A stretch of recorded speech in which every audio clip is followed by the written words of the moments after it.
Ebbene sì, esiste anche lui, o meglio, anzi peggio, esistono anche loro perché sono più d'uno. Si intrufolano quatti quatti nel tuo computer e prendono nota di tutto quanto quello che scrivi, come se fossero delle perfette segretarie.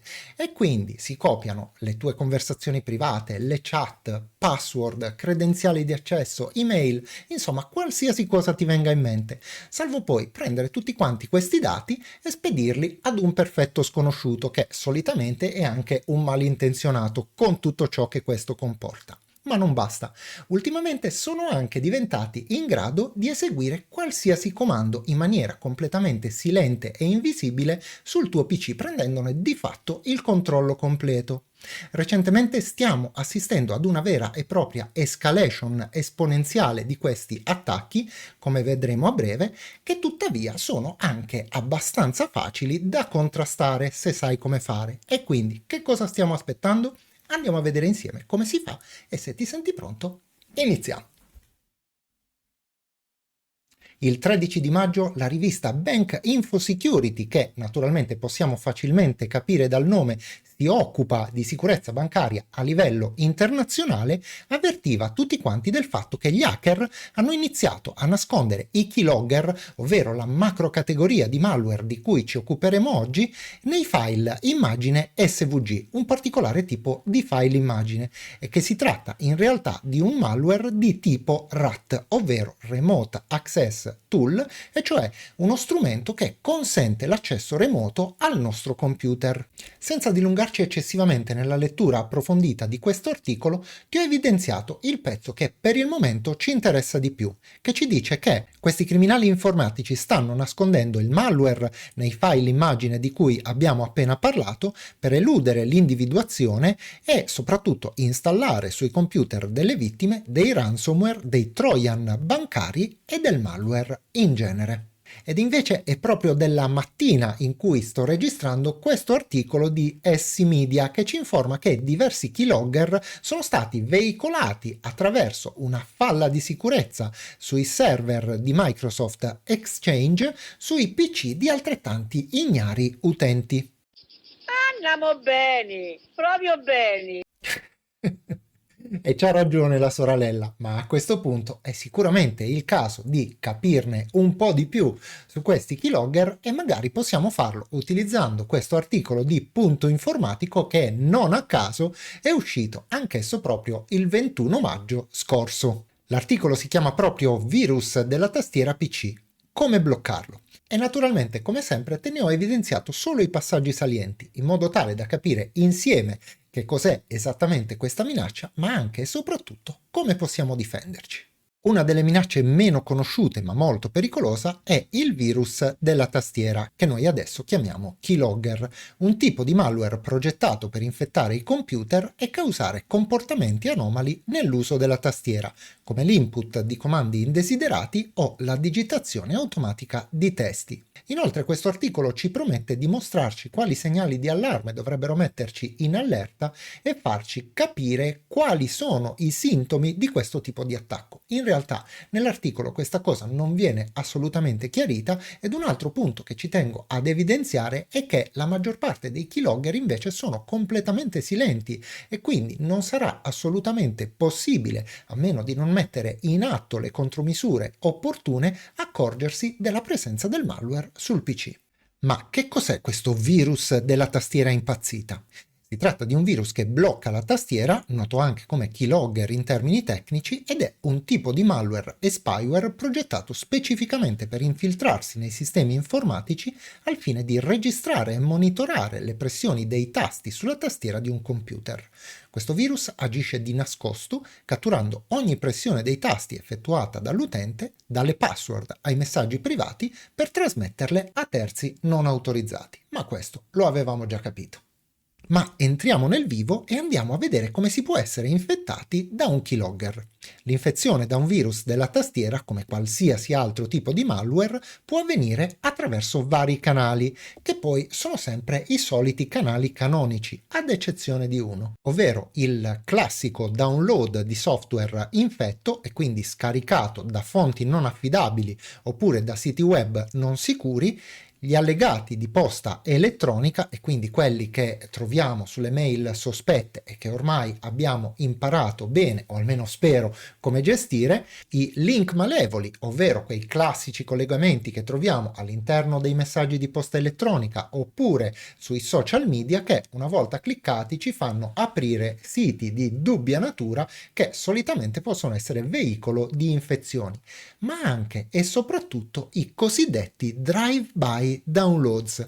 Ma cosa sono questi drive-by downloads? Si tratta di siti infetti con la tecnica, in questo caso, delle immagini SVG che abbiamo visto poco fa. Facendoci aprire semplicemente il sito non parte ufficialmente alcun download, ma in maniera completamente invisibile viene installato un keylogger sulla nostra macchina. Paura, eh? Effettivamente paura sì, anche perché mentre montavo questa clip improvvisamente si è fulminata la lampadina in questa stanza e sono rimasto completamente al buio, anche se purtroppo non hai potuto vederlo perché in quel momento preciso non stavo registrando. Ma infine c'è l'ultimo veicolo di contagio, che è un grande classicone che conosciamo bene, ovvero i dispositivi di memorizzazione infetti, e cioè i classici pendrive USB oppure gli hard disk esterni. Ma ora che abbiamo imparato che cos'è questo malware e soprattutto le maniere in cui possiamo contrarlo, andiamo a vedere che cosa succede nel momento in cui infetta una macchina. Il virus rimane nascosto per evitare ogni rilevazione.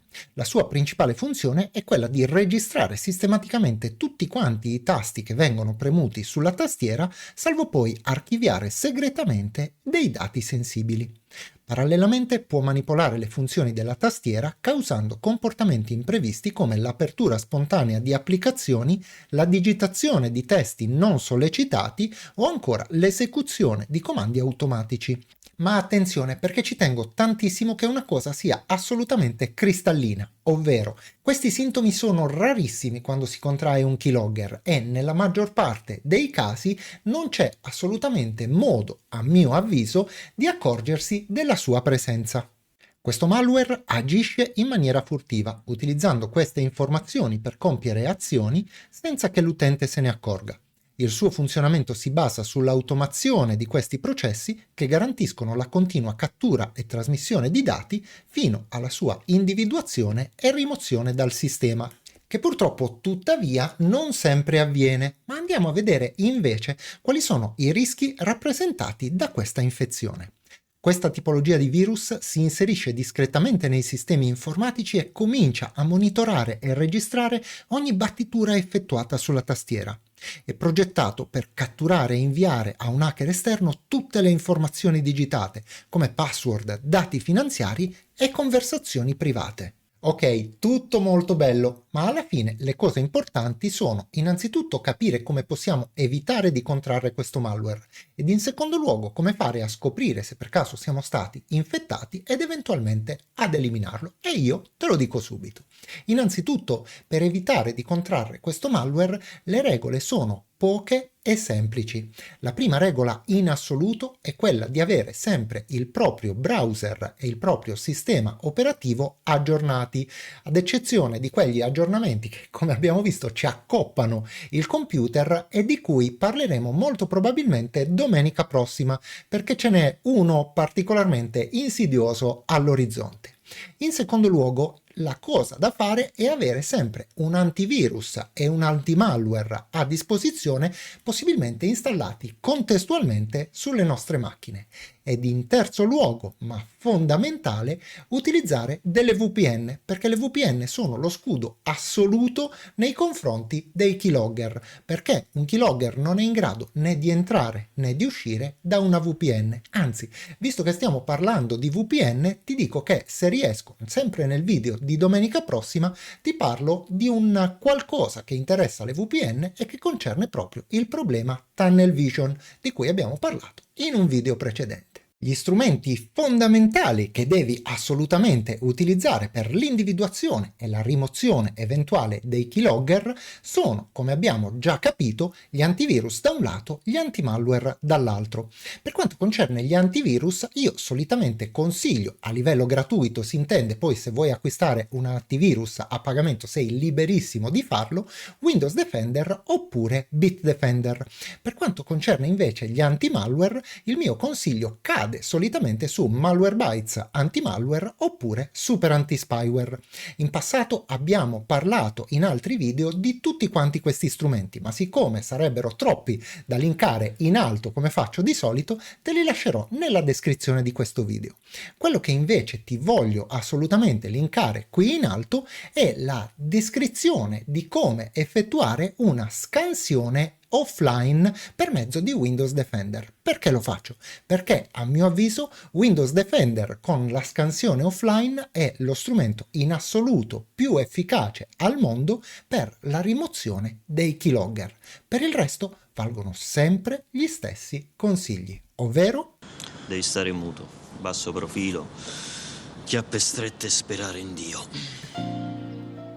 Mi raccomando a seguire pedissequamente questi consigli, ma veniamo a noi e soprattutto veniamo ai ringraziamenti del giorno, perché quest'oggi voglio ringraziare Giovanni Mereu e Italo per essersi abbonati al nostro canale e quindi vi do ufficialmente il benvenuto a bordo della community dei gentiluomini e il benvenuto a bordo della community dei gentiluomini lo devo dare anche a Giulio Guastella che si è abbonato ma in qualità tadan di distinto gentiluomo, quindi caro Giulio è con piacere che mi levo ancora una volta il cappello farlocco anche davanti a te.